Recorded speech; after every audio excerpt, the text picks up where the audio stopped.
ఆంధ్రప్రదేశ్లోని కూటమి ప్రభుత్వం 5 ఏళ్ల కాలానికి వర్తించే కొత్త అంతరిక్ష విధానాన్ని ప్రకటించింది. ఈ విధానాన్ని అమలు చేయడానికి రాష్ట్ర స్పేస్ సిటీ కార్పొరేషన్ను ఏర్పాటు చేయాలని ప్రభుత్వం అధికారులను ఆదేశించింది. స్పేస్ సిటీ కార్పొరేషన్ అంతరిక్ష ప్రాజెక్టుల అమలుకు సహాయం చేస్తుందని ప్రభుత్వం స్పష్టం చేసింది. ఈ స్పేస్ సిటీలు సత్యసాయి మరియు తిరుపతి జిల్లాలో ఏర్పాటు చేయబడతాయని తెలిపింది.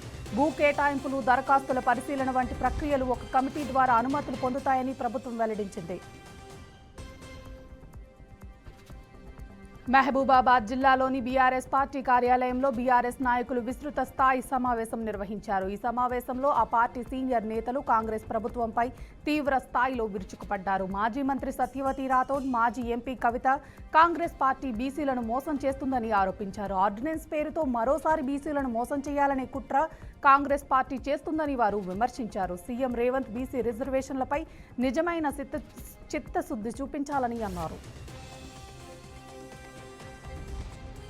సీఎం రేవంత్ రెడ్డి మార్కపు పాలనలో ప్రజలు విసిగిపోతున్నారని మాజీ మంత్రి జగదీశ్వర్ రెడ్డి విమర్శించారు. తెలంగాణ ప్రాంతాన్ని కేసీఆర్ సుభిక్షంగా ఉంచితే ఇప్పుడున్న సీఎం రేవంత్ రెడ్డి అప్పుల పాలు చేస్తున్నాడని మండిపడ్డారు. కాంగ్రెస్ సర్కారు రైతాంగానికి కావాలని నీళ్లు అందించడం లేదని ఆరోపించారు. రైతాంగానికి సాగునీరు అందించేందుకు కాళేశ్వరం జోన్ పరిధిలో ప్రాజెక్టులు ఉన్నాయని తెలిపారు. కమిషన్లు, కంపు మాటలతో కాలం గడిపిస్తున్నారని ఆగ్రహం వ్యక్తం చేశారు. బాబు షూరిటీ భవిష్యత్ గ్యారంటీ కాదని మోసం గ్యారంటీ అని మాజీ మంత్రి అంబటి రాంబాబు అన్నారు. అందుకే చంద్రబాబు మోసాన్ని జనంలోకి తీసుకెళ్లడానికి బాబు షూరిటీ మోసం గ్యారంటీ కార్యక్రమం చేపట్టామన్నారు. గుంటూరులో నిర్వహించిన కార్యక్రమానికి ఆయన హాజరై ప్రసంగించారు. గుడివాడలో కార్యక్రమానికి నాయకులను రాకుండా అడ్డుకున్నారని గుర్తు చేశారు. కృష్ణా జిల్లా జడ్పీ చైర్మన్ హారికను పోలీసులు అడ్డుకున్నారన్నారు. రాళ్లు, కర్రలతో దాడి చేశారని, దాడులు చేస్తుంటే పోలీసులు చోద్యం చూస్తున్నారని విమర్శించారు. రాష్ట్రంలో పోలీసు రాజ్యం నడుస్తుందని వైసీపీ నేత సజ్జల రామకృష్ణారెడ్డి ఆరోపించారు. వైసీపీ నేతలపైనే దాడులు చేయమని నేరుగా చెబుతున్నారని మండిపడ్డారు. సర్పంచ్ నాగమల్లేశ్వరరావు కోలుకుంటున్నారని ఆశిస్తున్నారని తెలిపారు. దుర్మార్గంగా దాడి చేశారని మండిపడ్డారు. మృత్యుంజయుడిగా బయటకొస్తానని భావిస్తున్నానని అన్నారు. ఇది రాజకీయపరమైన హత్యాయత్నమని ఆరోపించారు. ఏపీ రాజధానిలో రాష్ట్ర బీజేపీ కార్యాలయానికి 2 ఎకరాల భూమిని ప్రభుత్వం కేటాయించింది. ఈ మేరకు ఉత్తర్వులు జారీ చేసింది. బీజేపీ కార్యాలయంతో పాటు కొత్తగా 7 సంస్థలకు ప్రభుత్వం భూమిని కేటాయించింది. ఒక్కొక్క సంస్థకు 32.4 ఎకరాలు 60 ఏళ్ల లీజ్ ప్రతిపాదనను భూమి కేటాయించింది. కేబినెట్ సిఫార్సు మేరకు ప్రభుత్వం ఈ కేటాయింపులు జరిపింది. అంబికా గెయిల్ సంస్థలకు ఇచ్చిన గత కేటాయింపు రద్దు చేస్తున్నట్లు ప్రకటించింది. మాజీ మంత్రి పేర్ని నానికి పోలీసులు నోటీసులు జారీ చేశారు. పెడనకు వెళ్లేందుకు అనుమతి లేదని పేర్కొన్నారు. పెడనలో బాబు ష్యూరిటీ మోసం గ్యారంటీ కార్యక్రమానికి వెళ్లేందుకు పేర్ని నాని యత్నిస్తున్నారు. ఈ నేపథ్యంలోనే అనుమతులు లేవంటూ ఆయనకు నోటీసులు జారీ చేశారు. ఎమ్మెల్సీ కవితపై తీన్మార్ మల్లన్న వ్యాఖ్యలు గర్హనీయం అన్నారు.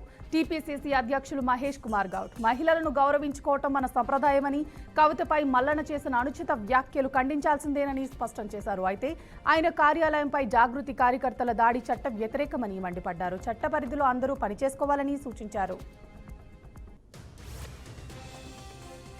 యాదాద్రి భువనగిరి జిల్లా చౌటుప్పల్లో సిపిఐ 7వ మండల మహాసభ నిర్వహించారు. డిండి ప్రాజెక్టు ద్వారా రాచకొండ లిఫ్ట్ ఇరిగేషన్ పద్ధతిలో నీటిని తరలిస్తే చౌటుప్పల్, నారాయణపురం, హైదరాబాద్ ప్రజలకు త్రాగునీరు సమస్య తీర్చవచ్చని అన్నారు. దీనిని ప్రభుత్వం త్వరగా టెండర్లు పిలవాలని కోరారు. దివేస్ కంపెనీ ద్వారా చుట్టుపక్కల గ్రామాలే కాకుండా మండలాలు కూడా కలుషితమవుతున్నాయని తెలిపారు. ఈ కార్యక్రమంలో ఎమ్మెల్సీ నెల్లికంటి సత్యం, జిల్లా కార్యదర్శి గోదా శ్రీరాములు తదితరులు పాల్గొన్నారు. కూటమి ప్రభుత్వం వచ్చిన నాటి నుంచి రాష్ట్రంలో మహిళలకు కనీస భద్రత కరువైందని మండిపడ్డారు. మాజీ ఎమ్మెల్యే కాసు రమేష్ రెడ్డి ఎక్కడ చూసినా దాడులు, అత్యాచారాలు జరుగుతున్నాయని ఆరోపించారు. ఆఖరికి కృష్ణా జిల్లా పరిషత్ చైర్మన్ హారికను పట్టపగలు నడి రోడ్డు మీద హత్య చేసేందుకు టీడీపీ గూండాలు కుట్ర పన్నారని పేర్కొన్నారు. ఇంతకన్నా దారుణం ఏముందంటూ తీవ్ర స్థాయిలో నిప్పులు చెరిగారు. నంద్యాల జిల్లా కలెక్టర్ ఆఫీస్ సెంటినరీ హాలులో నీటిపారుదల సలహా మండలి సమావేశం నిర్వహించారు. మంత్రులు ఫరూక్, బీసీ జనార్దన్, ఎమ్మెల్యేలు భూమా అఖిలప్రియ, బుడ్డా రాజశేఖర్ రెడ్డి పాటు తదితరులు పాల్గొన్నారు. భగవంతుని దయ వలన 20 రోజుల ముందే నీటిని విడుదల చేస్తున్నామని మంత్రి బీసీ జనార్దన్ రెడ్డి అన్నారు. ఆదివారం నుంచి అన్ని కాల్వలకు నీటిని విడుదల చేస్తున్నామని చెప్పారు. ఏ కాల్వలకు ఎన్ని టీఎంసీల నీటిని విడుదల చేయాలనే విషయంపై చర్చించామన్నారు. సంగారెడ్డి జిల్లా పాషమైలారం పారిశ్రామికవాడలో గ్లాండ్ ఫార్మా సమీపంలో ఎన్విరాన్మెంట్ కంపెనీలో అగ్ని ప్రమాదం సంభవించింది. ఘటనపై సమాచారం అందుకున్న అగ్నిమాపక సిబ్బంది విధు ఫైర్ ఇంజనీర్తో సంఘటనా స్థలానికి చేరుకుని మంటలను అదుపు చేశారు. ప్రస్తుతం మంటలు తగ్గుముఖం పట్టాయన్నారు. ప్రమాదానికి గల కారణాలు ఇంకా తెలియరాలేదని, ఇప్పటి వరకు అగ్ని ప్రమాదంలో ఎలాంటి ప్రాణనష్టం జరగలేదని సమాచారం.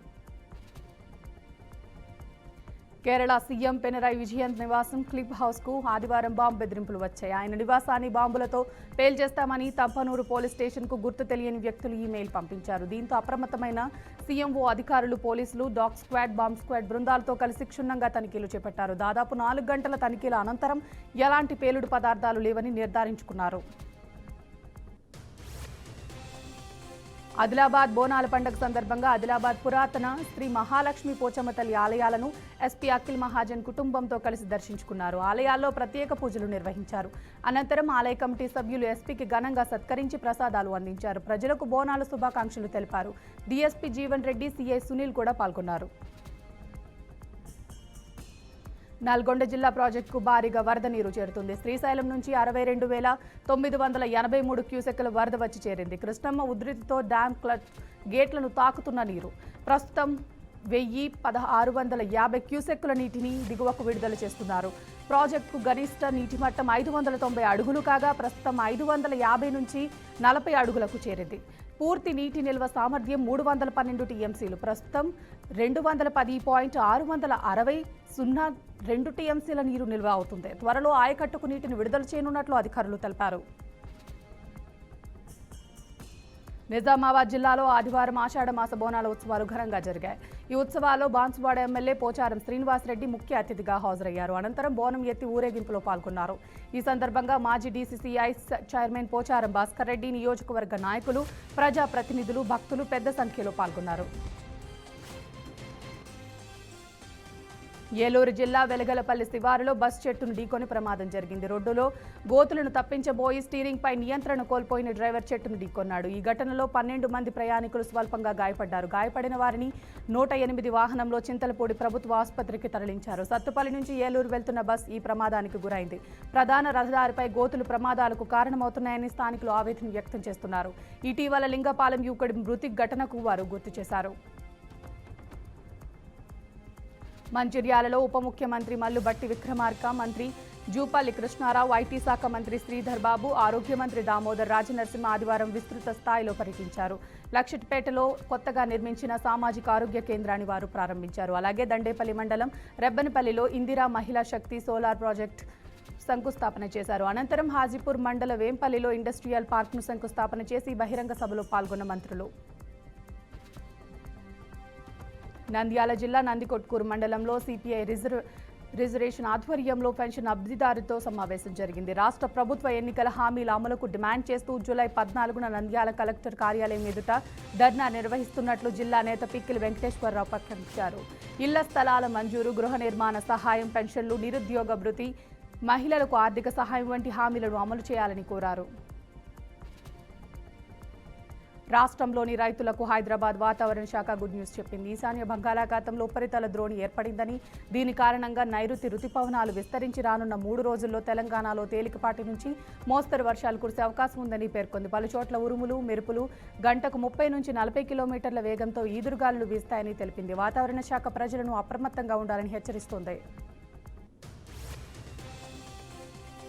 AP CM Chandrababu Naidu Singapore పర్యటన ఖరారైంది. ఈ నెల 26 నుంచి 30 వరకు రాష్ట్రానికి పెట్టుబడులు తీసుకురావటమే లక్ష్యంగా ఈ పర్యటన సాగనుంది. 5 రోజుల పాటు జరగనున్న ఈ పర్యటనలో చంద్రబాబు వెంట ఐటీ శాఖ మంత్రి లోకేష్, భరత్ నారాయణతో సహా పలువురు అధికారులు వెళ్లనున్నారు. రాష్ట్రానికి పెట్టుబడులు, పరిశ్రమలు ఆకర్షణతో పాటు పలు రాజకీయ, ఆర్గనైజ్ సెక్టార్స్, వ్యాపార వర్గాలతో సమావేశాలు నిర్వహించినట్లు తెలుస్తోంది. తమిళనాడు రాష్ట్రం తిరువల్లూరు రైల్వే స్టేషన్ సమీపంలో భారీ అగ్ని ప్రమాదం సంభవించింది. ఈ ఘటనలో 3 రైల్వే ఆయిల్ ట్యాంకులు అగ్నికి ఆహుతి అయినట్లు అధికారులు వెల్లడించారు.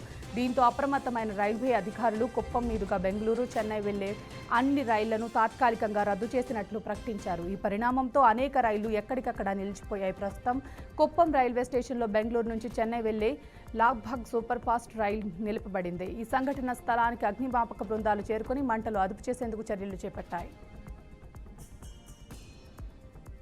నిర్మల్ జిల్లా ఖానాపూర్ రోడ్ ప్రమాదం చోటు చేసుకుంది. కుమురంభి చౌరస్తా దగ్గర బైక్ అదుపు తప్పి కల్వర్డును ఢీకొట్టింది. ప్రమాదంలో ఇద్దరు అక్కడికక్కడే మృతి చెందారు. పెళ్లి పత్రికలు పంచడానికి వెళ్తుండగా బైక్ అదుపు తప్పి చెట్ల పొదల్లోకి దూసుకువెళ్లింది. మృతులు చొప్పదండి లక్ష్మణ్, మరిమడుగుకు చెందిన జస్వంత్ అనే ఇద్దరు వ్యక్తులు మరణించారు. ఇంకో 5 రోజుల్లో పెళ్లి పెట్టుకుని మరణించడంతో కుటుంబంలో విషాద ఛాయలు అలుముకున్నాయి. ఘటనపై కేసు నమోదు చేసి పోలీసులు దర్యాప్తు చేపట్టారు. బీసీలకు 42% రిజర్వేషన్లు అంటూ కాంగ్రెస్ ప్రభుత్వం మరో కపట నాటకానికి తెరతీసిందని మాజీ ఎమ్మెల్యే కాంతి కిరణ్ ఆరోపించారు. గత 20 నెలలుగా పెండింగ్లో ఉన్న బీసీ బిల్లుపై కేంద్ర ప్రభుత్వాన్ని ఎందుకు ఒత్తిడి చేయడం లేదని విమర్శించారు.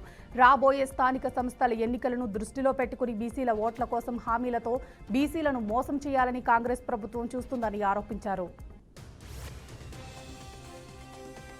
జీహెచ్ఎంసీ 4.5 ఏళ్ల పాలనలో మేయర్, డిప్యూటీ మేయర్ ఎన్నికల నుంచి స్టాండింగ్ కమిటీ, జనరల్ బాడీ సమావేశాల వరకు జర్నలిస్టులు నిర్వహించిన పాత్ర కీలకం. కానీ 4 ఏళ్ల అనంతరం అకస్మాత్తుగా బోగస్ విలేకరులు అనే ఆరోపణలు ముందుకు రావడంపై తీవ్ర విమర్శలు వెల్లువెత్తుతున్నాయి. పాలకపక్ష సభ్యులే ఈ ఆరోపణలు చేయటం అనేక అనుమానాలకు తావితీస్తుంది. ప్రభుత్వాన్ని విమర్శించినా లేదా అధికార దుర్వినియోగాన్ని ప్రశ్నించినా విలేకరులపై నకిలీ అనే ముద్ర వేయటంపై సీనియర్ జర్నలిస్టులు ఆగ్రహం వ్యక్తం చేస్తున్నారు. హైదరాబాద్ శంషాబాద్ ఆర్సీఐ అటవీ ప్రాంతంలో సంచరిస్తున్న 2 చిరుతలలో ఒకటి అటవీ శాఖ ఏర్పాటు చేసిన బోన్లో చిక్కింది. మరో చిరుత కూడా సీసీ కెమెరాలో కనిపించిందని అధికారులు తెలిపారు. దానికోసం గాలింపు కొనసాగుతుంది. ఒక చిరుత బంధించడంతో ఆర్సీఐలో పనిచేస్తున్న ఉద్యోగులు, అధికారులు ఊపిరి పీల్చుకున్నారు. అండ్రన్స్ టెండూల్కర్ ట్రోఫీలో భాగంగా లార్డ్స్ వేదికగా ఇంగ్లాండ్, భారత్ మధ్య జరుగుతున్న 3వ టెస్ట్ రెండో ఇన్నింగ్స్లో 192 పరుగులకు ఇంగ్లాండ్ జట్టు ఆలౌట్ అయింది. 4వ రోజు చివరి సెషన్స్లో 175 పరుగుల 6 వికెట్లతో ఆట ప్రారంభించి కేవలం 17 పరుగులకే మిగిలిన 4 వికెట్లు కోల్పోయింది. దీంతో భారత్ ముందు 193 పరుగుల లక్ష్యం నిలిచింది. కాగా లక్ష్య ఛేదనకు దిగిన భారత్ ఓపెనర్ జైస్వాల్ డకౌట్ అయ్యాడు. అహ్మదాబాద్లో జరిగిన ఎయిర్ ఇండియా విమాన ప్రమాదంపై భారత పైలట్ల సంఘం తీవ్ర ఆందోళన వ్యక్తం చేసింది. ఈ ఘటనలో పైలట్లదే తప్పు అనే విధంగా ప్రాథమిక నివేదికను Airline Pilots Association of India తప్పుపట్టింది. ఈ నివేదికలో పైలట్ తప్పిదేం లేదని, ప్రమాదం జరిగిందని సూచించడం పట్ల సంఘం అసంతృప్తి వ్యక్తం చేసింది. ఈ ప్రమాదంలో 241 మంది ప్రయాణికులు, సిబ్బంది మరణించగా ఒకరు మాత్రమే బయటపడ్డారు. ఆపరేషన్ సింధూర్ టైంలో బ్రహ్మోస్ క్షిపణి కీలక పాత్ర పోషించిందని రక్షణ మంత్రి రాజ్నాథ్ సింగ్ కొనియాడారు. ఆపరేషన్ అనంతరం నుంచి డజన్కు పైగా దేశాలు దానిపై ఆసక్తి చూపాయని తెలిపారు. లక్నోలోని సేషనల్ పీజీ కళాశాలలో ఉత్తరప్రదేశ్ మాజీ సీఎం చంద్రకబాను గుప్తా విగ్రహాన్ని ఆదివారం ఆవిష్కరించారు. ఆయనకు నివాళిగా పోస్టల్ స్టాంప్ను సైతం రిలీజ్ చేశారు. అనంతరం జరిగిన కార్యక్రమంలో ఆయన ప్రసంగించారు. భారత్ పాక్ ఘర్షణలో బ్రహ్మోస్ మిసైల్స్ అద్భుతం చేసిందని, దీంతో ప్రపంచంలో 4 నుంచి 15 దేశాలు దానిని కావాలని డిమాండ్ చేశాయన్నారు.